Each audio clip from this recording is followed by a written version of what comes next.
আল্লাহর কসম, সেজদা ছাড়া, কোরআন ছাড়া, জিকির ছাড়া, নামাজ ছাড়া, গোলামি ছাড়া, বাপ বিশ্বাস করো, এই ভাই যদি কলিজা খুলে পারতাম বলতাম তো বলতাম আল্লাহর কসম, সেজদা ছাড়া আখিরাত মিলবে না, জান্নাত মিলবে না।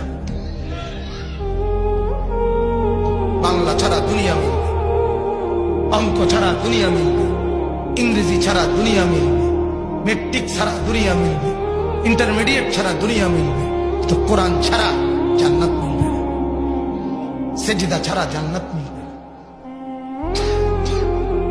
মাওলা, আমি আপনার সাহায্য প্রার্থনা করছি। আমি দুর্বল, অক্ষম, অসহায় বান্দা, আপনি আমার মালিক, আপনি আমার একটু সাহায্য করেন। আপনি দয়া করিলে আমি সেজদাও দিতে পারবো, আপনি দয়া করিলে আমি হুকুমও মানতে পারবো, আপনি দয়া করিলে আমি হারাম থেকেও বাঁচতে পারবো, আপনি দয়া করিলে আপনার গোলামি আমি করতে পারবো। আহা, বলো না যুবক, কতদিন হয় বলতেও পারো না ফজরের ওয়াক্ত কখন, ফজরের সূর্য কেমন, ফজরের হাসি কেমন, ফজরের বরকত কেমন। আল্লাহ তাআলা বলেন ওয়াকুরআন আল ফজর, আই সালাত আল ফজর। বাকি ফজরের নামাজকে কোরআন বলা হয়, মানে ফজরের নামাজ এটার নামাজও, আর এটার নামাজটাই কোরআন।